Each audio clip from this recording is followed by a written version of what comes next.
اور جس دن اللہ کے دشمن دوزخ کی طرف اکٹھے کیے جائیں گے پھر ان کی الگ الگ جماعتیں بنائی جائیں گی، یہاں تک کہ جب دوزخ کے پاس پہنچ جائیں گے تو ان کے کان اور آنکھیں اور کھالیں یعنی دوسرے اعضاء ان کے خلاف ان کے اعمال کی شہادت دیں گے، اور وہ اپنی کھالوں یعنی اعضاء سے کہیں گے کہ تم نے ہمارے خلاف کیوں شہادت دی؟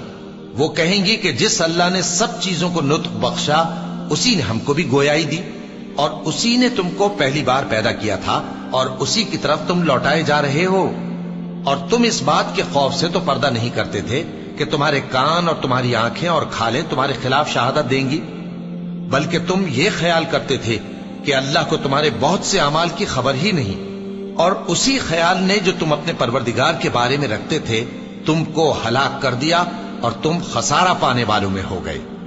اب اگر یہ صبر کریں گے تو بھی ان کا ٹھکانہ دوزخ ہی ہے، اور اگر توبہ کریں گے تو ان کی توبہ قبول نہیں کی جائے گی۔ اور ہم نے ان کے ایسے ساتھی بنائے جنہوں نے ان کے اگلے اور پچھلے اعمال ان کو عمدہ کر دکھائے تھے، اور جنات اور انسانوں کی جماعتیں جو ان سے پہلے گزر چکی ان پر بھی اللہ کے عذاب کا وعدہ پورا ہو گیا۔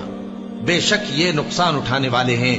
اور کافر کہنے لگے کہ اس قرآن کو سنا ہی نہ کرو، اور جب پڑھنے لگے تو شور مچا دیا کرو تاکہ تم غالب رہو۔ سو ہم بھی کافروں کو سخت عذاب کے مزے چکھائیں گے اور ان کے برے اعمال کی جو وہ کرتے تھے سزا دیں گے۔ یہ اللہ کے دشمنوں کا بدلہ ہے یعنی دوزخ، ان کے لیے اسی میں ہمیشہ کا گھر ہے۔ یہ اس کی سزا ہے کہ ہماری آیتوں سے انکار کرتے تھے۔ اور کافر کہیں گے کہ اے ہمارے پروردگار، جنوں اور انسانوں میں سے جن لوگوں نے ہم کو گمراہ کیا تھا ان کو ہمیں دکھا کہ ہم ان کو اپنے پاؤں تلے روند ڈالیں تاکہ وہ سب سے نیچے رہیں۔ جن لوگوں نے کہا کہ ہمارا پروردگار اللہ ہے پھر وہ اس پر قائم رہے، ان پر فرشتے اتریں گے اور کہیں گے کہ نہ خوف کرو اور نہ غمناک ہو، اور بہشت کی جس کا تم سے وعدہ کیا جاتا ہے خوشی مناؤ۔ ہم دنیا کی زندگی میں بھی تمہارے دوست تھے اور آخرت میں بھی تمہارے رفیق ہیں، اور وہاں جس نعمت کو تمہارا جی چاہے گا تم کو ملے گی، اور جو چیز طلب کرو گے تمہارے لیے موجود ہوگی۔ یہ بخشنے والے مہربان کی طرف سے مہمانی ہے۔ اور اس شخص سے بڑھ کر بات کا اچھا کون ہو سکتا ہے جو اللہ کی طرف بلائے اور عمل نیک کرے اور کہے کہ میں مسلمان ہوں۔ اور بھلائی اور برائی برابر نہیں ہو سکتی، تو سخت کلامی کا ایسے طریق سے جواب دو جو بہت اچھا ہو۔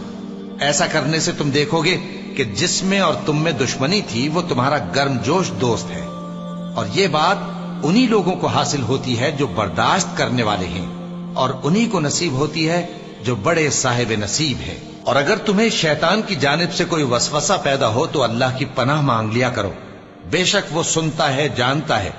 اور رات اور دن اور سورج اور چاند اس کی نشانیوں میں سے ہیں۔ تم لوگ نہ تو سورج کو سجدہ کرو اور نہ چاند کو، بلکہ اللہ ہی کو سجدہ کرو جس نے ان چیزوں کو پیدا کیا ہے، اگر تم کو اس کی عبادت منظور ہے۔ پھر اگر یہ لوگ سرکشی کریں تو اللہ بھی ان سے بے نیاز ہے، کیونکہ جو فرشتے تمہارے پروردگار کے پاس ہیں وہ رات دن اس کی تسبیح کرتے رہتے ہیں اور کبھی تھکتے ہی نہیں۔